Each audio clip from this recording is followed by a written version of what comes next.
Hello and good morning, everybody. Welcome to week 3. Dr. Bob here. Okay, first thing I want to cover is the public sociology paper. If you scroll down under assignments, you'll see it there. You can actually access it now if you want to. That paper will be due on November 26th, so right after Thanksgiving there, your paper will be due. Obviously, you still have plenty of time, but it's never too early when you're talking about doing a paper for you to get started on it. I always suggest to students the first thing to do is to do an outline based on whatever if there's a rubric or if there's assignment guidelines for the paper, do your outline first. Make sure you cover the points that the paper wants. In this case, it's public sociology.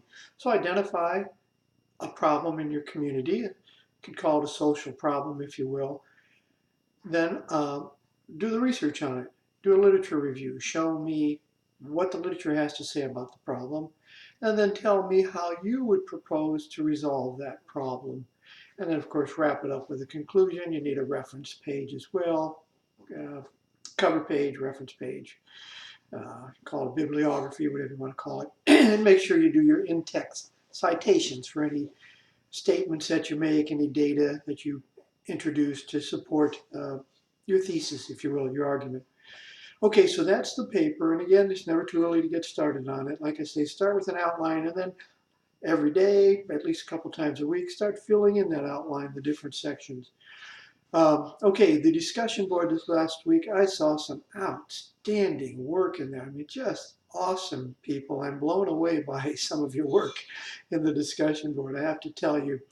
A few of you are still, I think, a little uncertain about the assignments requirements. I hate to call them requirements, but that's what they are.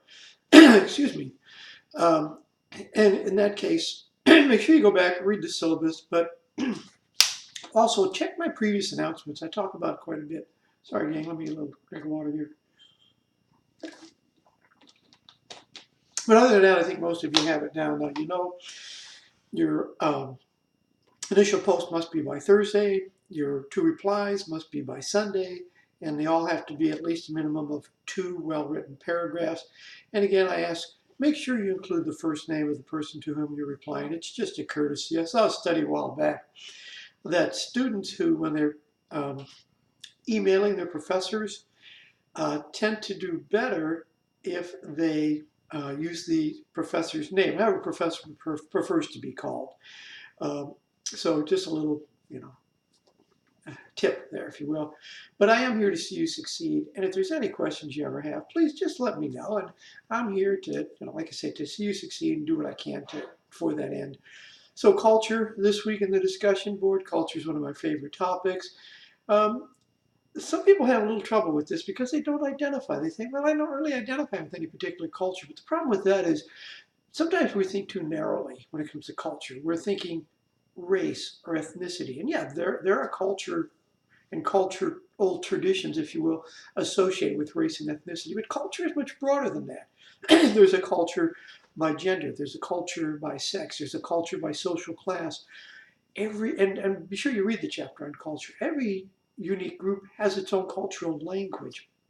There's rural culture, something I'm studying currently.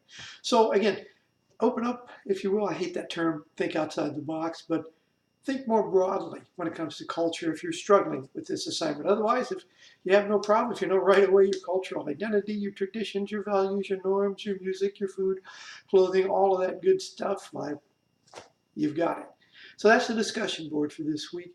One final thing I want to say has to do with race and ethnicity. A number of you mentioned in your discussion last week that you're interested in race and ethnicity. I will be teaching racial and ethnic relations online for UCLA this winter, if that's a course you think you might be interested in. Finally, going back to the public sociology paper, again, it's due November 26th. In public sociology, you were asked about last week about what you would research, so keep that in mind. That might be something that you want to have as your main topic in your paper. Of course, you can use any of your materials from the discussion board, the exams, any of that stuff in your paper. Okay, that's it. I kept it under 5 minutes this week. You all have a great week. And again, I'm here to see you succeed. If you have any questions, you let me know. Thanks. Bye.